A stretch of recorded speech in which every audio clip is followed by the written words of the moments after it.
Yusha বিন নুনের দীর্ঘদিন পরে বানু ইসরাইলের নতুন নবী দাউদ আলাইহিস সালাম জালুতকে হত্যা করে দাউদ আলাইহিস সালাম নবী হয়েছে তালুত বাদশার আমলে। আর নবীর নাম, যে নবীর আমলে দাউদ আলাইহিস সালাম নবী হয়েছে, ওই নবীর নাম কোরআনে নাই, তাওরাত ইনজিলে আছে। নবীর নাম শামুয়েল বা শামায়েল, এইরকম নবীর নাম। তার আমলে তিনি বাদশা করে দিয়েছেন তালুতকে। তালুত জালুতের বিরুদ্ধে যুদ্ধের জন্য রওনা দিয়েছে। মধ্যে একটা নদী আছে, ওই নদীতে সাঁতার দিয়ে পার হতে হবে, কেউ পানি খেতে পারবে না। তো মাত্র ৩১৩ জন পানি খায়নি, বাকি সব পানি খেয়ে নিয়েছে। ওরা আর যুদ্ধে অংশগ্রহণ করতে পারেনি। তো যে ৩১৩ জন পানি খায়নি, না খেয়ে সাঁতার দিয়ে পার হয়ে গেছে, পিপাসা ধরে রেখেছে, এই ৩১৩ জনের একজন দাউদ আলাইহিস সালাম, যিনি নিজে হাতে জালুতকে হত্যা করেছে। দাউদ আলাইহিস সালাম যখন বাদশাহ হলেন, নবী হলেন, তার কণ্ঠের সুর ছিল অনেক নরম মধুর। তাকে আল্লাহ কিতাব দিয়েছিল জাবুর। এই কিতাবের তেলাওয়াত শোনার জন্য পশু পাখি মাছ সব চলে আসতো, জীব জন্তু জানোয়ার সব। তো মাছেরা যখন এই তেলাওয়াত শোনার জন্য আসতো, এই বানু ইসরায়েলেরা ওই মাছগুলোকে ধরে নিত। তখন আল্লাহ বললো, এই তোমরা শনিবারের দিন মাছ ধরিও না। এই মাছগুলো যখন তেলাওয়াত শুনে চলে যাবে, তখন তোমরা রবিবারের দিন মাছ ধরিও, শনিবারের দিন মাছ ধরা বন্ধ।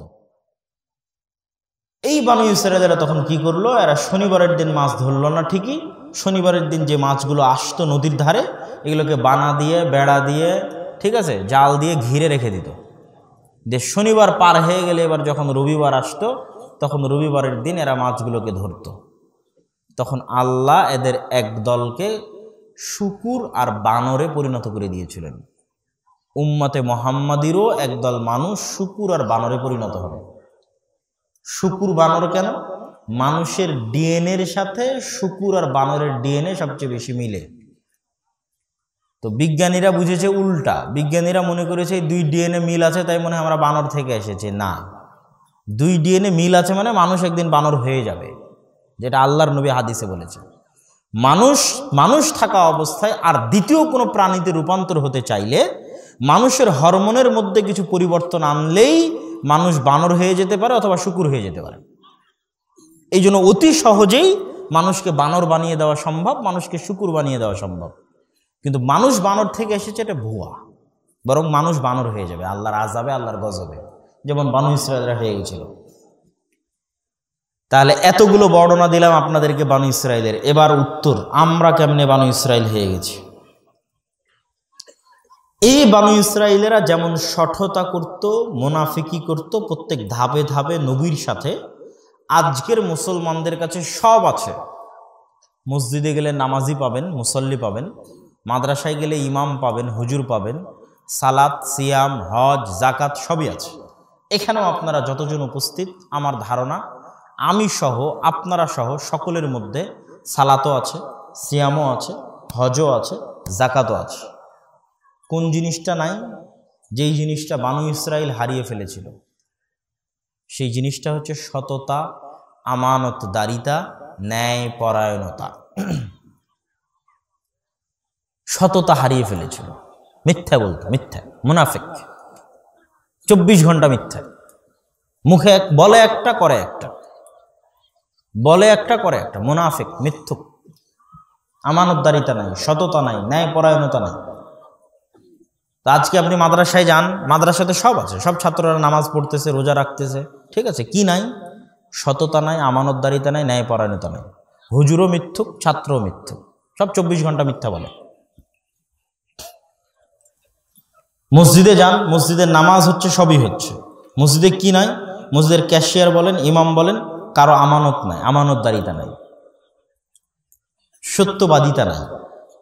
আর একটা কি নাই? ন্যায় পরায়ণতা নাই। ন্যায় পরায়ণতা আবার কি? মুসলমানেরা বুঝেই না। আজকের মুসলমানেরা যে বানু ইসরাইল হয়ে গেছে, তার সবচেয়ে বড় প্রমাণ হচ্ছে মুসলমানেরা জানেই না ন্যায় পরায়ণতা কি, বুঝেই না ন্যায় পরায়ণতা কি। ওমর রাদিয়াল্লাহু তাআলা আনহু ন্যায় পরায়ণতার মাপকাঠিতে চুল পরিমাণ যেন 19-20 না হয়, যে ন্যায় পরায়ণতা যেন 100% ঠিক থাকে। খালি এই জন্য, শুধু এই জন্য মদিনা থেকে জেরুজালেম, মসজিদ আকসার রাস্তা 1500 কিলোমিটার, ঢাকা থেকে দিল্লি। তো ঢাকা থেকে দিল্লি অর্ধেক রাস্তা ওমর রাদিয়াল্লাহু তাআলা পায়ে হেঁটে গেছে। ওই অর্ধেক রাস্তায় ওর গোলামকে উটের পিঠে বসিয়ে রেখেছে যে তুই বসে থাক উটের উপর, আমি টানবো। কেন? যেন ন্যায় পরায়ণতার মাপকাঠিতে চুল পরিমাণ ওমরের শাসন এদিক ওদিক না হয়। আমরা মুসলমানেরা নামাজি আছি, সিয়াম পালনকারী আছি, রোজাদার আছি, সালাত আদায়কারী আছি, কিন্তু কেউ ন্যায় পরায়ণ নয়, কেউ না, আমি নিজেও না। ন্যায় পরায়ণতার মাপকাঠিতে আমরা ব্যর্থ। ন্যায় পরায়ণতা কি জিনিস? আল্লাহ সুবহানাহু ওয়া তাআলা কোরআন মাজিদে বলছেন, ইন্নাল্লাহা ইয়া'মুরুকুম বিল আদলি ওয়াল ইহসান। এ মুসলমানেরা, তোমাদেরকে আল্লাহ আদেশ দিচ্ছে, ন্যায় পরায়ণতার আদেশ দিচ্ছে। আল্লাহ সুবহানাহু ওয়া তাআলা নিজে সত্যবাদী, নিজে আমানতদার, নিজে ন্যায় পরায়ণ। ইন্নী হাররামতু যুলমা আলাইয়া, আমি অত্যাচার করাকে, অন্যায় করাকে আমার উপর হারাম করে নিয়েছি। আল্লাহ সুবহানাহু ওয়া তাআলা কোরআন মাজিদে বহু জায়গায় আদেশ দিয়ে থেকেছেন মানুষকে, লা ইয়াজরিমান্নাকুম, তোমাদেরকে যেন উৎসাহী না করে, শানআনু কওমিন আলা আল্লা তা'দিলু, কোনো দলকে তোমরা ভালোবাসো না, কোনো মানুষকে তোমরা ভালোবাসো না, কোনো গ্রুপকে তোমরা ভালোবাসো না, কোনো জামাতকে, কোনো বংশকে, কোনো গোত্রকে ভালোবাসো না। এই ভালো না বাসাটা যেন তোমাদেরকে উস্কিয়ে না দেয়, আলা আল্লাহ তা'দিলু, যে তোমরা অন্যায় করবে, ন্যায় পরায়ণতা ধরে রাখতে পারবে না, এটা যেন না হয়। ই'দিলু, ন্যায় পরায়ণতা বাস্তবায়ন করো। কেন? ন্যায় পরায়ণতা আকরাবু লিত্তাকওয়া, তাকওয়ার সবচেয়ে নিকটবর্তী। ইন্নাল্লাহা ইউহিব্বুল মুকসিতিন, যারা পৃথিবীতে ন্যায় পরায়ণতা প্রতিষ্ঠা করে আল্লাহ তাদেরকে ভালোবাসেন। আল্লাহ সুবহানাহু ওয়া তাআলা নিজে ন্যায় পরায়ণ, আর তিনি ন্যায় পরায়ণতা প্রতিষ্ঠাকারীকে ভালোবাসেন। আর আমরা মুসলমানেরা সবাই জালেম, নামাজি কিন্তু জালেম, রোজাদার কিন্তু জালেম, হাজি কিন্তু জালেম। যেমন দু একটা করে উদাহরণ নেন। এরকম কত হাজি আছে যারা হজ করতে গেছে পরিপূর্ণ মিথ্যা বলে ইনকাম করা টাকায়, আছে না নাই? এরকম কত হাজি আছে যারা হজ করতে গেছে সম্পূর্ণ অন্যায়ভাবে অন্যের টাকা মেরে, সুদের মাধ্যমে, ঘুষের মাধ্যমে জোর করে অন্যের টাকা অন্যায়ভাবে মেরে দিয়ে ওই টাকা দিয়ে হজ করতে গেছে, আছে না নাই? তাহলে এরা বানু ইসরাইল নয়? বানু ইসরাইলেরা এই ধোকাগুলো দিত নবীকে, এরা তো সরাসরি কাকে ধোকা দিচ্ছে? আল্লাহকে। হারাম টাকা ইনকাম করে ওটাতে আবার হজ কেমনে হয়? তো কাকে ধোকা দাও? আল্লাহকে ধোকা দাও। আল্লাহর সাথে গেম, পলিটিক্স করে এরা, যে আমি এতদিন হারাম পথে ইনকাম করব আর মরার আগে হজ করে আল্লাহর কাছে ক্ষমা চেয়ে নেব। তো এই পলিটিক্স কার সাথে বলেন? তো এরা বানু ইসরাইলের চাইতে খারাপ না? বানু ইসরাইলেরা জন্ম নিলে এদের দেখলে লজ্জা পেত, যে আমরা তো যা করেছিলাম মুসা আলাইহিস সালামের সাথে, দাউদ আলাইহিস সালামের সাথে, এরা তো ওগুলো সব সীমানা পার হয়ে গেছে। এরা যা শুরু করেছে আল্লাহর সাথে, এই মুসলমানেরা যা শুরু করেছে আল্লাহর সাথে। ন্যায় পরায়ণতা কি? যতজন তার বোনকে জমির ভাগ দেয়নি তারা কি ন্যায় পরায়ণ? কথা বলেন না যে যতজন তার বোনকে বাপের সম্পত্তিতে ভাগ দেয়নি তারা কি ন্যায় পরায়ণ? এরা সবগুলো যে নামাজি, বড় বড় দাড়ি, হুজুর, টাকনোর উপর কাপড়, মাথায় টুপি, হজ করে আসছে হাজি, কিন্তু বোনকে যে জমিতে ভাগ দেয়নি, তাহলে এরাই বানু ইসরাইল। এরা মিথ্যুক, ধোঁকাবাজ, আমানতের খেয়ানতকারী, অন্যায়কারী, অন্যায় পরায়ণ। আমাদের নবী মুহাম্মদ সাল্লাল্লাহু আলাইহি ওয়াসাল্লাম 40 বছর বয়সে যখন নবী হন, তখন নবী হওয়ার পর আল্লাহ কোরআনে নবীকে এটা বলেননি যে আপনি তো এতদিন অনেক মিথ্যা বলেছেন, আজকে থেকে সত্য বলিয়েন। এরকম বলেছে নাকি কোরআনে? না, আল্লাহর নবী নবী হওয়ার আগে জন্মগত সত্যবাদী। কি বলেন? আমাদের নবী মুহাম্মদ সাল্লাল্লাহু আলাইহি ওয়াসাল্লাম জন্মগত 40 বছর যাবত তার সত্যবাদিতা, আমানতদারিতা, ন্যায়পরায়ণতার প্রমাণ দিয়েছে 40 বছর। এগুলো কোরআন আসার আগেই, সালাত আসার আগেই, সিয়াম আসার আগেই, হজ আসার আগেই, জাকাত আসার আগেই জন্মগত সত্যবাদী, জন্মগত আমানতদার, জন্মগত ন্যায়পরায়ণ। এই জন্য ওনার সালাত কাজে লেগেছে, এই জন্য ওনার দাওয়াত কাজে লেগেছে, এই জন্য ওনার হজ কাজে লেগেছে, এই জন্য ওনার রোজা সিয়াম কাজে লেগেছে, এই জন্য ওনার জাকাত কাজে লেগেছে। কেননা এই 3টা বৈশিষ্ট্য ওনার জন্মগতই ছিল, শুধু ওনার না। আমি এখন মাঝে মধ্যে দেখি যে আমরা মুসলমানেরা মক্কার ওই যুগের কাফেরদের চেয়ে খারাপ, বানু ইসরাইলদের চেয়ে খারাপ হয়ে গেছি মক্কার কাফেরদের চেয়ে খারাপ। যেমন মক্কার একটা কাফেরের গল্প শোনায় আপনাকে। আবু সুফিয়ান রাদিয়াল্লাহু তাআলা আনহু, যিনি বিদায় হজ্জের সময় মুসলমান হয়েছেন, তাহলে মক্কা বিজয়ের সময় মুসলমান হয়েছেন। তো আবু সুফিয়ান রাদিয়াল্লাহু তাআলা আনহু মক্কা বিজয় করার আগ পর্যন্ত যতগুলো যুদ্ধ ছিল সব যুদ্ধে মুহাম্মদ সাল্লাল্লাহু আলাইহি ওয়াসাল্লামের বিরুদ্ধে প্রধান সেনাপতি। বদরের যুদ্ধে প্রধান সেনাপতি ছিল আবু জাহাল, আর তার সহকারী সেনাপতি ছিল আবু সুফিয়ান। উহুদের যুদ্ধে প্রধান সেনাপতি আবু সুফিয়ান। খন্দকের যুদ্ধে প্রধান সেনাপতি আবু সুফিয়ান। খন্দকে সারা আরবের সব গোত্রকে আবু সুফিয়ান জমা করেছিল, প্রায় 10,000-এর মতো। 1 মাস মদিনাকে ঘিরে রেখেছিল, যে মদিনাকে আজ মাটির সাথে মিশিয়ে দিয়ে চলে যাব। তো আবু সুফিয়ানের জীবনের সবচেয়ে বড় লক্ষ্য মুহাম্মদ সাল্লাল্লাহু আলাইহি ওয়াসাল্লামকে হত্যা করা। আবু সুফিয়ানের জীবনের সবচেয়ে বড় লক্ষ্য মদিনাকে মাটির সাথে মিশিয়ে দেওয়া। আবু সুফিয়ানের জীবনের সবচেয়ে বড় লক্ষ্য ইসলামকে সমূলে ধ্বংস করা। এই আবু সুফিয়ানকে বাদশাহ হেরাক্লিয়াস জেরুজালেমের মাটিতে এক ব্যবসায়িক সফরে, আগের যুগ থেকেই মক্কার কুরাইশরা ব্যবসা করত সিরিয়ার সাথে। লিইলাফি কুরাইশ ইলাফিহিম রিহলাতাশ শিতা ওয়াস সাইফ, শীতের কালে আর গ্রীষ্মকালে এরা ব্যবসার সফর করত, আল্লাহ কোরআনে বলছে। তো সিরিয়ার মধ্যেই জেরুজালেম, ফিলিস্তিন। তো এক ব্যবসায়িক সফরে আবু সুফিয়ান রাদিয়াল্লাহু তাআলা আনহুকে, যখন তিনি কাফের মুশরিকদের সর্দার, যখন তার জীবনের লক্ষ্য মুহাম্মদ সাল্লাল্লাহু আলাইহি ওয়াসাল্লামকে হত্যা করা, যখন তার জীবনের লক্ষ্য ইসলামকে ধ্বংস করা, যখন তার জীবনের লক্ষ্য মদিনাকে মাটির সাথে মিশিয়ে দেওয়া, সেই আবু সুফিয়ানকে জেরুজালেমের মাটিতে বাদশাহ হিরাক্লিয়াস জিজ্ঞেস করছে মুহাম্মদ সাল্লাল্লাহু আলাইহি ওয়াসাল্লাম সম্পর্কে, বলো মুহাম্মদ সম্পর্কে কি জানো। তখন তার ফেসবুক নাই যে তাৎক্ষণিক কেউ বের করে দিবে যে মিথ্যা বললো, বা ভিডিও করে নেবে মিথ্যা বললো, কিচ্ছু নাই। অডিও রেকর্ডার নাই, ভিডিও নাই, কিচ্ছু নাই। এমনি একটা মানুষকে আমি 1000 কিলোমিটার দূরে জিজ্ঞেস করছি মুহাম্মদ সাল্লাল্লাহু আলাইহি ওয়াসাল্লাম সম্পর্কে তুমি কি জানো। কোন মানুষকে? যার জীবনের সবচেয়ে বড় শত্রু মুহাম্মদ সাল্লাল্লাহু আলাইহি ওয়াসাল্লাম। তো বুখারীর হাদিসে ওহীর অধ্যায়ে আবু সুফিয়ান রাদিয়াল্লাহু তাআলা আনহু বলছে যে আমার যদি লজ্জা না করতো মিথ্যা বলতে, তা আমি মুহাম্মদ সাল্লাল্লাহু আলাইহি ওয়াসাল্লামের নামে মিথ্যা বলতাম, কিন্তু আমার লজ্জা করে মিথ্যা বলতে, এই জন্য আমি একটা বাক্য মুহাম্মদ সাল্লাল্লাহু আলাইহি ওয়াসাল্লামের নামে মিথ্যা বলতে পারিনি। কি বুঝলেন?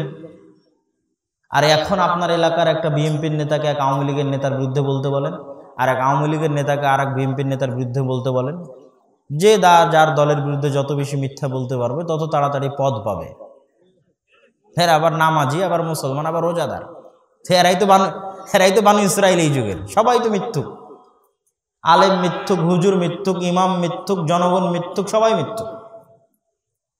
আর মানুষ মুসলমান কত মিথ্যা কথা বলতে পারে। আমি কখন থেকে এই টার্মটা ব্যবহার করছি যে মুসলমানেরা বানু ইসরাইল হয়ে গেছে, যখন দেখলাম ইংল্যান্ডে মুসলমানেরা মিথ্যা কথা বলছে ইংল্যান্ডের সরকারের কাছে 2টা টাকা বেশি পাওয়ার জন্য। 90% মুসলমান মিথ্যা বলে ইংল্যান্ডের সরকারের কাছে 2টা টাকা বেশি নিবে, তাই ওটাকে বলে বেনিফিট।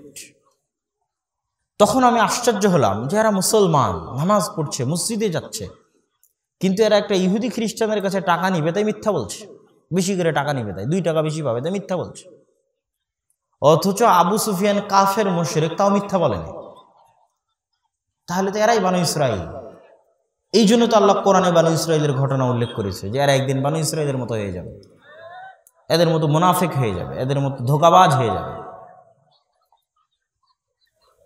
আমার কোনোদিন বাংলাদেশে ভোটের সময় থাকার সুযোগ হয়নি, বেশিরভাগ বিদেশি পড়াশোনা, বিদেশেই থাকা, এই জন্য এবার দেশে ছিলাম। তো দেখলাম যে প্রত্যেকটা মানুষ মিথ্যা বলতেছে, যে যখন আসতেছে তখন তার কাছ থেকে তাকে ভোট দিব বলে টাকা নিয়ে নিচ্ছে। বিশেষ করে রূপগঞ্জে, আমি যেখানে ছিলাম রূপগঞ্জের কথা বলছি আর কি, যে টাকা নিয়ে নিচ্ছে, 1000 টাকা 500 টাকা, যে কালকে ওকে ভোট দিতে যাবে, সবার কাছে টাকা নিয়েছে। দেখা যায় ভোট দেওয়ার বেলা ভোটই আর দিতে যায়নি, কিন্তু টাকা ঠিকই নিয়েছে। আর এরকম বড় বড় পাতি নেতা আছে যারা হয়তো তার চেয়ে বড় নেতাকে বলেছে যে এত টাকা দেন, এতগুলো ভোট এনে দেব। ওইও হয়তো আর বসকে মিথ্যা বলতে আছে, অনেক ভোট হবে, অনেক ভোট হবে।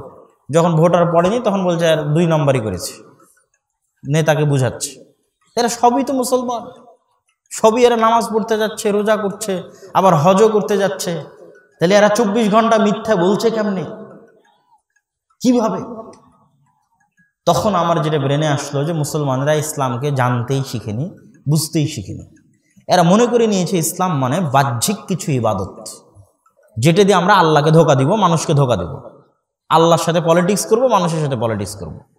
মুখে আমার বাহ্যিকভাবে দাড়ি থাকবে, টাকনোর উপরে আমার বাহ্যিকভাবে কাপড় থাকবে, আর আমি মাঝে মধ্যে মসজিদে যাব, জুমার দিন মসজিদে যাব, মাঝে মধ্যে ঈদের সালাতে যাব, মাঝে মধ্যে দিনের জীবনের শেষে হজ করে নিয়ে আসবো।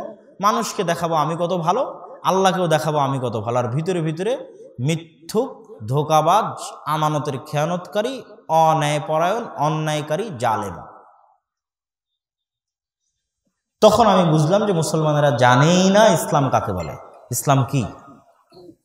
ইসলাম মানে সালাত বা সিয়াম, হজ বা জাকাতের বাহ্যিক ইবাদত পরে, ইসলাম মানে সততা আগে, ইসলাম মানে ন্যায়পরায়ণতা আগে, ইসলাম মানে আমানতদারিতা আগে। সালাতের গুনাহ আল্লাহ সুবহানাহু ওয়া তাআলা ক্ষমা করে দিবেন যদি মানুষ আল্লাহর কাছে ক্ষমা চায়, কিন্তু আর একজনের জমি অন্যায়ভাবে নিয়ে নিলে, আরেকজনের টাকা অন্যায়ভাবে নিয়ে নিলে, সে যতদিন ক্ষমা না করবে ততদিন আল্লাহ ক্ষমা করবেন না। এটা হচ্ছে ন্যায়পরায়ণতা। এত কঠিন ন্যায়পরায়ণতা হচ্ছে, এত কঠিন। আমরা প্রত্যেকেই জালেম। কিভাবে? হয় আমার বউয়ের উপর জালেম, স্ত্রীর উপর জালেম, না হলে আমার স্ত্রী আমার উপর জালেম। মানে যার যেমন হক তেমন হক না দিতে পারাই তো জুলুম, অত্যাচার, জালেম। সবাই নামাজি কিন্তু জালেম, নিজের বউকে ঠিক মতো হক দেয় না, নিজের মাকে ঠিক মতো হক দেয় না, নিজের বাপকে ঠিক মতো হক দেয় না, জালেম।